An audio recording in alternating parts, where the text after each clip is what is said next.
Hindi, si attorney galing lang dahi. So baka may gusto siyang i-marites sa atin kahit na ang marites ay si Dr. Richard Mata. Attorney Israelito Torion. Mayong gabi sa atong tanan.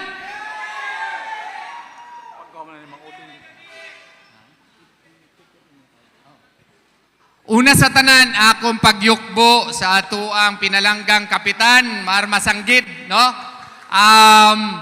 Sa pag-organize ni Ining Inday Sara Duterte 2028 movement. Actually, una, mangayo yung kong pasaylo nga na-late ko. Pero siguro makasabot mo, daghang kayong balita karon, di ba?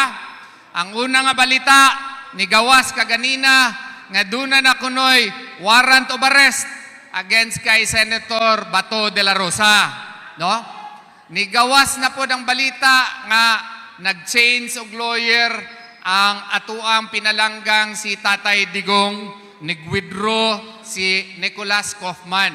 So, isip usa ka lumulupyo diri sa Davao, isip usa ka Pilipino, isip abogado nilang duha, no? Labi na sa atong kaso dito sa Korte Suprema, we have to verify.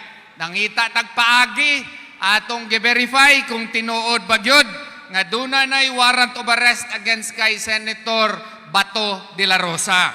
So maotong nadugay ko mangayo ko ninyo og dispensa. Okay? Now, sa tinuod lang, klaro kung duna ba gyoy warrant of arrest na si Senator de la Rosa. Apan ang atua manggong gobyerno, wala po'y klaro. Nga naman, nganong walay klaro? Ang unang nagpagawas og balita nga dunay warrant si Senator Bato de la Rosa was on November of 2025. Kanhing DILG Secretary si Rimulya. Ingon niya na anak ko ni warrant, na ako no sa iyahang cellphone, na ako no siya ay kopya.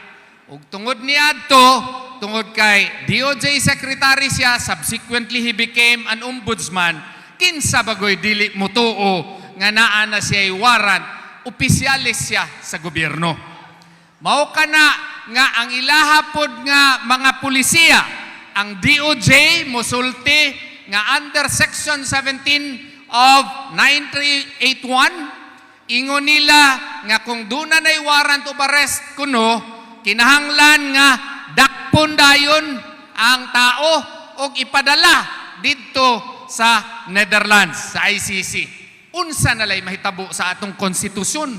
Unsa nalay mahitabo sa atong sa ilahang Article 50 sa ilahang Rome Statute? Maugani na nga ang atua dinhi ato yung ipaklaro kung unsa bagyoy baruganan sa gobyerno. Tungod kay kung mangutana ka sa DFA, lahi pod ang ilahang proseso. Gikinahanglan kita nga duna kagyoy klaro nga pulisiya diri sa atuang nasod. Ato sigurong hangyuon isinggit didto sa gobyerno nga duna kitay klaro nga pulisiya as to how to deal with foreign warrants of arrest. Tungod kay ngano, ang ICC dili kini siya Kortes Pilipinas. Korte ni siya of last resort. Meaning, kini siya pwede lamang dunay jurisdiction kung ang atuang korte dili na mo function or dili siya mo uyon or dili siya kaya na nga murender og justisya sa Pilipinas. Apan sa Pilipinas, abtik og kusgan kaayo ang atuang judicial system. Mao nga walay rason ngano ang ICC mo continue mo padayon sa iyahang jurisdiction. Mao gani kami among tubagon ang report. Kung tinuod manang ilahang gisulti karon sa gobyerno nga naa na gyoy warrant, kung tinuod na, among hagiton, hangyoon na lang ang gobyerno to clear out or to speak to the public with truthfulness. Unsa bagyod ang inyuhang pulisiya? Shall we respect Philippine court processes? Ato bang respetuhon ang due process? Ato bang hatagan og panahon ang akusado nga duna siya'y judicial remedies diri sa Pilipinas? Kay kung musulti ang gobyerno ni Ana, nisulti ang pamilya ni Senator Bato de la Rosa, nga kung musulti, mupasalig ang gobyerno, nga respetuhon ang human rights, ang tawhanong katungod ni Senator Bato de la Rosa, ilahang hangyuon nga musurface, musurrender sa korte para dito sa korte idetermina kung doon na ba'y basihanan ang warrant of arrest nga gi-issue, posible ba kini nga ipatuman dinhi sa Pilipinas o posible ba pod doon na ba'y igong basihanan nga ipadala siya dito sa ICC. Mauna ang among tubag. Ang among tubag kung dunay specific and clear directive ang gobyerno nga tahuron ang tawhanong katungod sa bisang kinsang Pilipino, then among hangyuon si Senator Bato de la Rosa o gani siya na mismo muadto dayon sa korte para dunagyoy klarong proseso. Tungod kay kita mga Pilipino, independente ang atong nasod.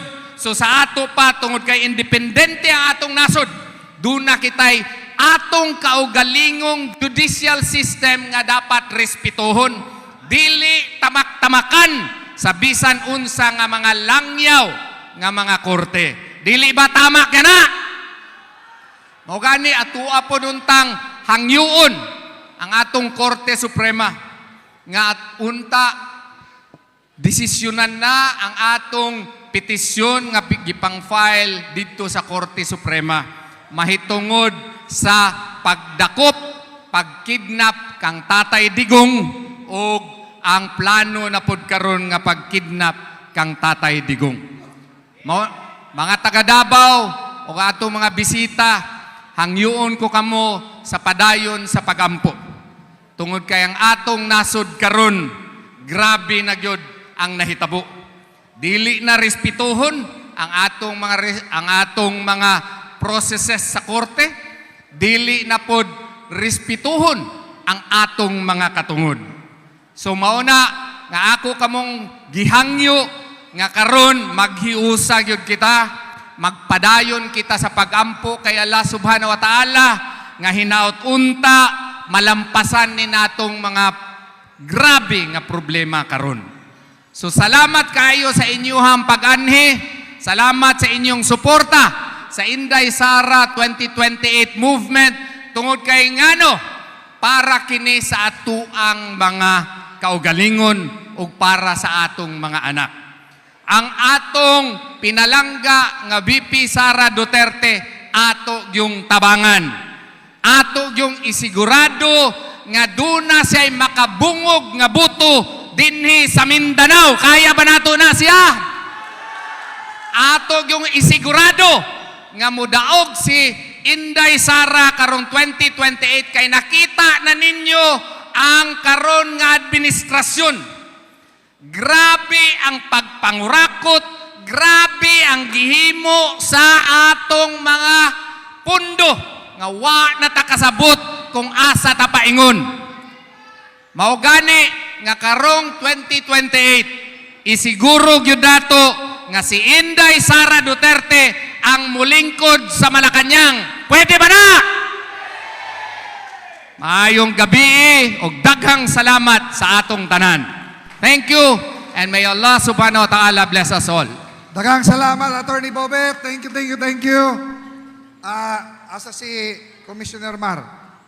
Commissioner, Nasa kom. ubos.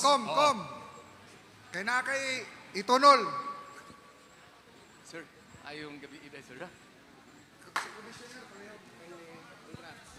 Kom. Commissioner. Ay sir. Tingnan natin yung certificate.